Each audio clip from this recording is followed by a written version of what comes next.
Paul, Deluded, I'm back again. Thank you very much for tuning back in.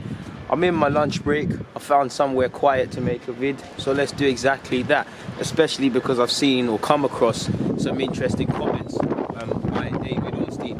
People, apologies for the wind and any discomfort that caused your ears and any disruption to your viewing experience. I can't control it, people. I've been looking for an enclosed space. I've not had much success. We're just gonna have to hold it up. But in relation to why we're actually here, according to David Ornstein, a long time ago, as you know, Maitland-Niles expressed a desire to not play at right back as he favours a central midfield position. Arteta isn't receptive to players indicating where they want to play. They would play where they are told and for the good of the team. Ornstein also says Maitland-Niles has been late for a couple of training sessions, and certainly Arteta wouldn't like that, given the discipline and behaviour and respect culture is so important to him. Some people around Arsenal feel that he could be done for at the club.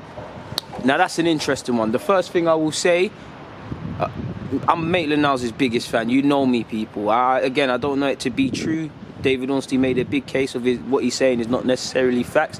Massive fan of Maitland-Niles, but that's an absolute disgrace. If you listen, you're allowed to say where you want to play and stuff. You're allowed. The players are allowed to do that. But you've got Martinelli filling over the place. You've got Saka filling in. You've got someone who's borderline well to top class in Aubameyang, 20 league goal striker. I don't even think he wants to play out wide, but you wouldn't know it seeing it in a match. So it's almost, how dare you make up a scene about you don't want to play right back and things. Playing right back not only would increase in it gave you experience. How many games would you have played if you didn't fill in at right and left back first and foremost? The experience you can get. You want to play central midfield. You've said, I don't think it can happen here, but you've said you want to play out wide. If you're going to be a winger, you need to be able to defend. So that will give him a better appreciation for defending, playing at right back. Obviously, apologies people, obviously his central midfield positioning, especially off the ball, is different. Obviously through having a spell at right back, he might be receptive a bit defensively. And for me, the biggest thing I love about Maitland-Niles' game, but the most annoying at times, is his lackadaisical approach on the ball. So maybe playing at fullback, you have to do things with urgency. You play where you're told. Yes, you're allowed to play centre mid. Arteta's name dropped you in regards to your abilities to play centre mid, and you're messing up the opportunity of a lifetime. You've been in and around this first team since 17 years of age. Yes, you're not going to be there overnight, but you've been nothing more than a big player. And obviously a lot of that isn't your fault. You haven't been given opportunities, but you're at the period now where you need to blame yourself if you're not only if you want to do it at this club, but elsewhere. You need to take responsibility for your career. You're 22 years of age, you're turning 23. Don't need to be the finished article, but you need to start coming up a level. You're allowed to play in midfield. I get you could be possibly dismotivated with, not wanting to play fullback, you don't believe in it. I can see how that can make someone dismotivated from going to training and whatnot. But when you hear you're late for training sessions, there's no excuse. It's a privilege to be a professional footballer, let alone fucking play for Arsenal Football Club. I'm a big fan of Maitland-Niles. You lot know me, I'll still support him. But it's a big fucking privilege, and you can't be disrespecting it, because people with less ability, such as myself, would give everything for 30 minutes training with the first team. You need to realise that. You need to realise it's in your best interest to play football and to do the best you can. If your dreams of playing in central midfield or wherever can't be accomplished at this club, then playing well, training well, when your chance comes, teams might take a chance on you and you might move away from this club. You're at a crossroads now in your career. Do you want to be like Jenkinson and El Nene and many of these squad players where they weren't proactive with their futures because they couldn't afford to be? They're reactive. El Nene's finally been forced off the books, but they were at Arsenal in all but name. Do you want that, or do you want something more of your life? Do you want something more as a professional footballer? Maitland-Niles typically has a good attitude, so I think this is a one-off, but I can't defend being late for training, sulking in regards to positions you want to play and don't play. Because you look decent under Arteta, so what's happened? When you got your chance at right back, you looked decent there. And if we go back to 2016, people, this is Maitland-Niles saying this himself. In relation, this was obviously the eve of it, was against Nottingham Forest. He said, I found out that I'd be starting the game a couple of days before the training session. The boss tried me at right back and said, you might have place here in the future. Just make sure you keep working hard. Again, Maitland, if you can look down right back and have that as part of your thing, and you want to go up and be a midfielder, then cool. Look at James Milner. Look at James Milner. He's been in the game from 16 years of age. He's played as a midfielder. At times he's had to leave because he wants to play certain roles. But you've seen him play as a winger. You see him play for Liverpool at fullback from time to time. You see him play in midfield. Yeah, no disrespect. Milner's role in Liverpool cannot be underestimated or understated. But it's more or less the dirty work. There's piano pushers and piano players. Milner is vital to that team, and he's come through even at the weekend shots off the line. But he's a piano pusher. But what is Milner? He's reliable, he's adaptable, he gives confidence to the fans, team and whatnot, and players alike. Not everybody can be Mane and Salah and things, and you cannot be that. You're not going to be that. Not everyone can be the youngsters like Martinelli and Saka. Some man got to be like Joe Willock, some man got to be like Emil, some man got to be like Nelson, some man just got to be squad players, and you've got to lock it down. And back to the Milner point, Milner can play everywhere well. Now there's a jack of all trades, master of none, because you could sit here and say if Liverpool named their best 11, is Milner in it? I'll leave that for fans to decide. But it's in his best interest, and you could argue, would Milner be at Liverpool if he wasn't so intelligent and receptive? Milner's a baller. That's what you need to be looking at. Look at Bukayo Saka.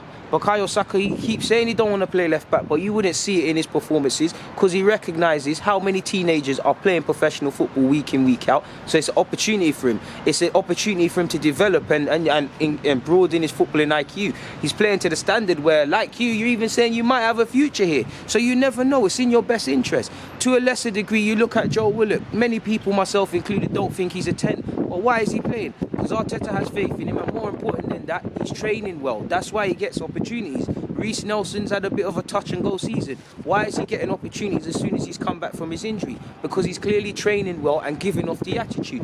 If you want to, it's all down to you. If you play well, just suck it up, play when you get the opportunity. You can deal with your future in the summer. You signed a new deal at this club recently. You was name dropped by Unai Emery. You was played by Wenger. You even bigged up by Arteta. You have an opportunity here at this club, but if you want to throw it away, you can't bring someone to the water and force them to drink, sort of thing. When I hear that, it's disgraceful. Now, I don't want to draw conclusions because it could be overstated. He could just be upset, demotivated, feeling sorry for himself. I don't know the implications, people. But going back to what Maitland was saying in 2016, to see what's coming in 2020, allegedly sitting in this space in Camden in this council estate, it's upsetting. Again, apologies for the winds, people. But looking at it, he said, actually starting that game, speaking about Forest, actually starting that game was a good experience, even if it was at right back. I still felt comfortable in that position. It's a case of me learning about the defensive side of the game. Sometimes I'll play at right back, but then I could be a central midfield. I could be a midfielder in the future. It doesn't matter where I'm put though. I just want to play for the first team. Now, does 2016 Maitland-Niles sound like today? You need to remember who you was.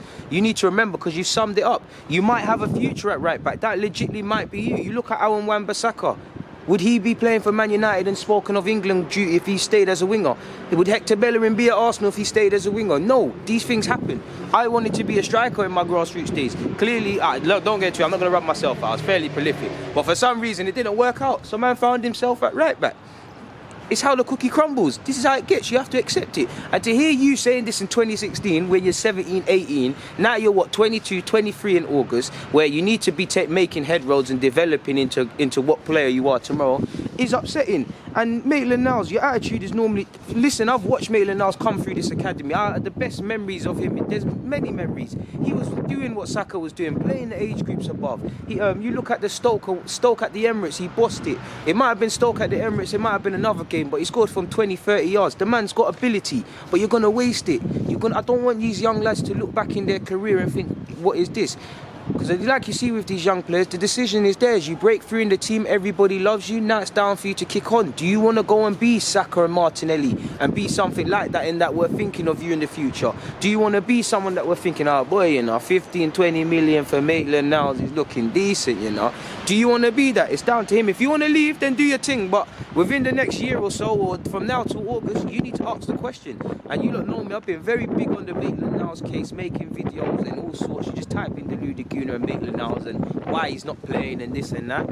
It is what it is, regardless. Even if you want to play central midfield, are you going to tell me you want to play central midfield to the extent where you're going to train and not be motivated and not get to training all the time? So that's Mustafi and Socrates, when called upon, not in their natural positions like yours, are played in there. A half-fit Bellerin who is now come out and apparently he's got a torn groin, who's been playing with that. Do you get it? You've got Cedric Suarez coming back from injury. Do you want to be in the mix? You should be the guy we're looking at and saying, Bellerin, come out the team, as we were saying. Bellerin, you ain't got no place. You should be playing significant minutes. Instead, you're not involved. And when you are, you're coming off the bench and getting little minutes. You're not developing. You're not playing football. Minutes are currency. You're wasting away.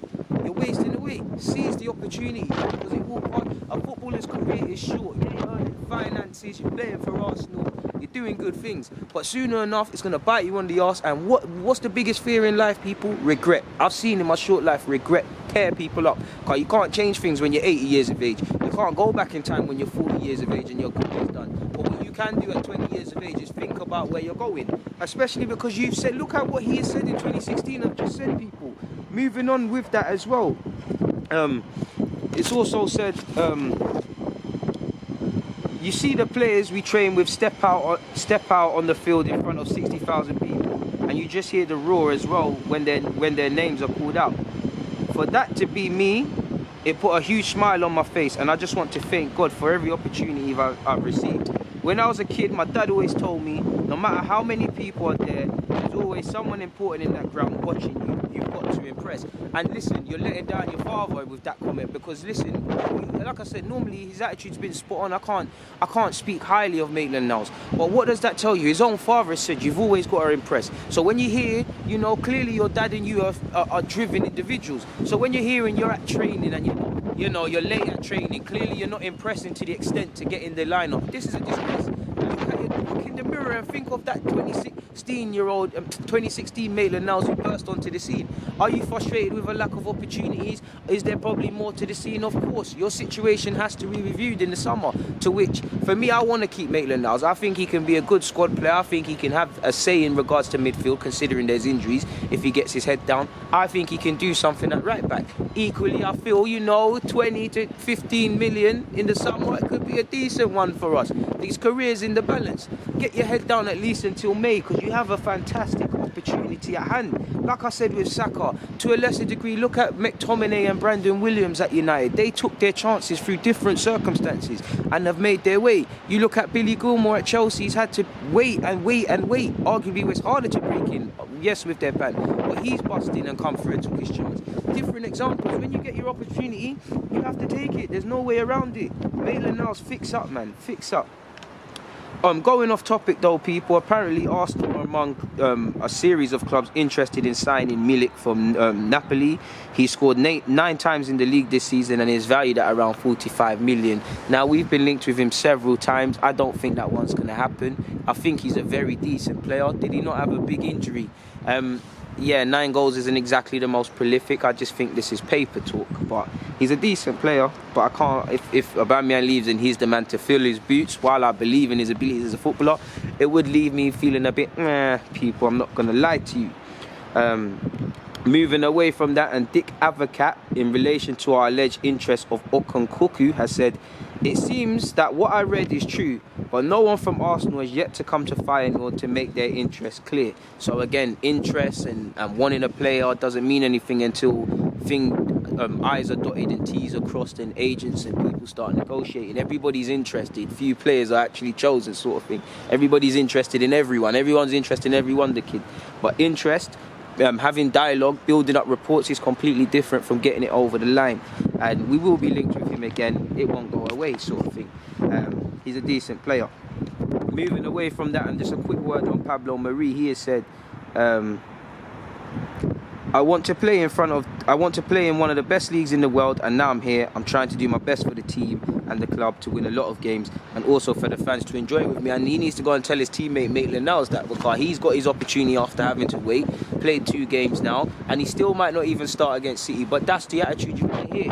And to go back to Maitland-Niles, he said, being young and learning that, I've always wanted to be the best. He once said that. You can't be the best you can be if you're not applying yourself 100%. We're going to throw it away. You're going to throw away your own career, people. As an Arsenal fan, I'm sure those older than you can older than me can tell you. I, in my short 24 years, have seen many a player I thought I've had potential, and whether it's injuries, whether it's listening to the wrong people, whether it's not seizing the moment, whether it's things out there, and I've seen a lot of players, especially at my club, not reach potential. I don't want to say it about this. I don't want that to be the case for this collective group. I'm not saying everyone can be England regular and star and world class, but listen, and that's why I'm so harsh on Maitland-Niles in this video, because I honestly believe with obviously additions, because it's not La La Land, we're not going to get 11 players from Hayland and do a thing, but there's no reason for me as to why all of different standings in the team, but Emil Smith-Rowe, Reece Nelson, Joe Willock, Maitland-Niles, I don't even need to list Saka and these sort of players because they're there now and he's still working hard.